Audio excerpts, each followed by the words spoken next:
मसीह खुदावंद में आज सुबह आप सब पर सलामती हो। मैं पास्टर सुहेल जॉन एक बार फिर मॉर्निंग डिवोशन के साथ आपकी खिदमत में हाजिर हूँ। और आज की सुबह हम दूसरा करंथियों का खत और उसका 5वां बाब और उसकी 17 आयतें मुकद्दसा से खुदा के कलाम को लेंगे।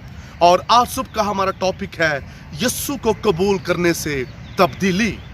पौलुस कहता है, इसलिए अगर कोई मसीह में है तो वो नया मखलूक है, पुरानी चीजें जाती रहीं। जब हम मसीह खुदावंद को कबूल करते हैं तो पुरानी इंसानियत हमारी खत्म हो जाती है और हम नए इंसान इस दुनिया में जाहिर होते हैं। और जो नए इंसान जाहिर होते हैं उनकी शख्सियत, उनकी पर्सनैलिटी जो है वो मसीह जैसी होती है।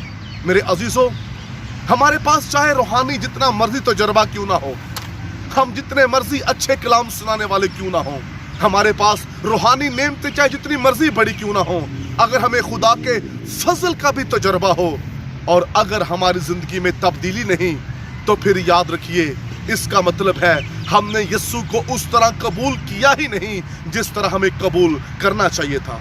अगर हमने यीशु मसीह को कबूल किया है, हम नए मखलूक हैं, हमने मसीह में जन्म लिया है, तो क्या तब्दीली हमारे रवैये में, हमारी जिंदगी में नजर आती है? क्या जब हम ईमानदारों से बातचीत करते हैं तो हमारे रवैये में क्या तब्दीली होती है? हम जब अपने घर में बातचीत कर रहे होते हैं क्या तब्दीली होती है? हम जब बाहर दुनिया में होते हैं तो क्या तब्दीली होती है? अगर तब्दीली नहीं तो फिर मेरे अजीजों हम नाम के मसीही हैं। जिसकी जात के अंदर मसीह आ जाता है वो पूरे तौर पर बदल जाता है, वो पहले जैसा नहीं रहता। पौलुस कलीसियों को दुख देने वाला जब वो तब्दील हुआ और मसीह उसकी जात में शामिल हो गया, फिर वो दुख उठाने वाला बन गया, दुख देने वाला, दुख उठाने वाला बन गया। ऐसे ही जकई जो मसूल लेने वाला था, जब यीशु उसकी जात में शामिल हो गया, उसकी जिंदगी में शामिल हो गया, तो वो शख्स जो है वो पैसे लुटाने वाला बन गया, अपनी जिंदगी को यीशु के लिए पेश करने वाला बन गया, वो पहले जैसा नहीं रहा। यीशु जब हमारी जात में, हमारी जिंदगी में आता है तो फिर हम पहले जैसे नहीं रहते। आज अफसोस के साथ मुझे ये कहना पड़ रहा है कि जिन्होंने बपतिस्मा लिया हुआ है और जिन्होंने बपतिस्मा नहीं लिया, जिन्होंने यीशु को कबूल किया है और जिन्होंने नहीं किया, कोई खास फर्क नहीं आ रहा नजर, कोई खास तब्दीली नजर नहीं आ रही। अगर गैर ईमानदार को गुस्सा आता है, ईमानदार भी उतना ही गुस्सा कर रहा है। जिस तरह का बिहेवियर गैर ईमानदार का है उसी तरह का बिहेवियर ईमानदार का है।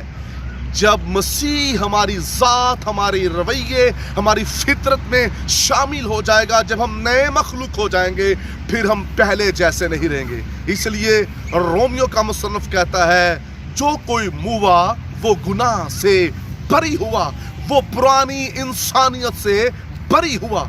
इसलिए तब्दील होने की जरूरत है। अगर कोई बहन जिसने मसीह को कबूल किया है, उसका अपने शौहर के साथ कैसा रवैया है और शौहर का अपनी बीवी के साथ कैसा रवैया है, बच्चों का अपने माँ बाप के साथ कैसा रवैया है।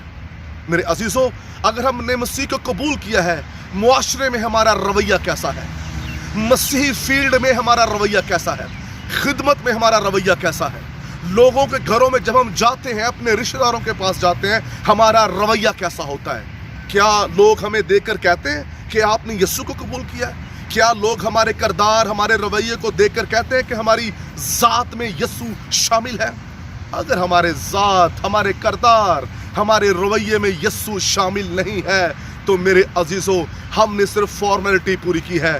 जो हकीकी तौर पर यीशु को कबूल करते हैं उनकी जिंदगियों में तब्दीली नुमाया नजर आती है। वो दुख सहने वाले बन जाते हैं और मोहब्बतें बांटने वाले बन जाते हैं। इसलिए जो कोई मसीह में है वो नया मखलूक है।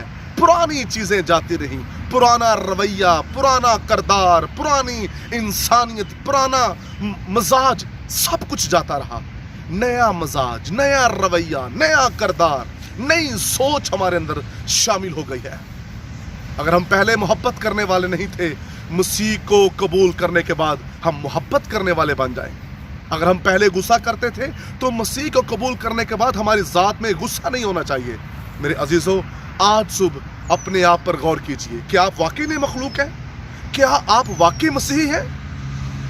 بہت سے لوگ اچھے گیت گائے، گڈ، آپ اچھے گیت گا رہے ہیں، بہت اچھی بات ہے۔ آپ بڑے جوشیلا کلام سناتے ہیں، بہت اچھی بات ہے۔ آپ بڑی لمبی دعا کرتے ہیں، بہت اچھی بات ہے۔ لیکن میرے عزیزو، سب سے اچھی بات یہ ہے کہ ہمارے رویے میں سے تبدیلی نظر آنی چاہیے، ہمارے ذات میں سے مسیح نظر آنا چاہیے۔ آج بہت سے لوگ تجربے سے کام کر رہے ہیں، لیکن یاد رکھیے، تجربہ نہیں چاہیے، اپنی شخصیت کے اندر ہمیں یسوع کا کردار چاہیے۔ اس لیے آؤ نئے مخلوق بنیں، آؤ اپنی زندگی پر غور کر کے آج کے دن کو بہترین بنائیں۔ خداوند آپ کو برکت دے۔ بزرگ آسمانی باپ، آج کے صبح تیرا خاص فضل تیرے لوگوں پر چاہتا ہوں تاکہ نئے مخلوق بن کر نئی زندگی گزاریں اور سارا جلال تجھے ملے، یسوع نام میں۔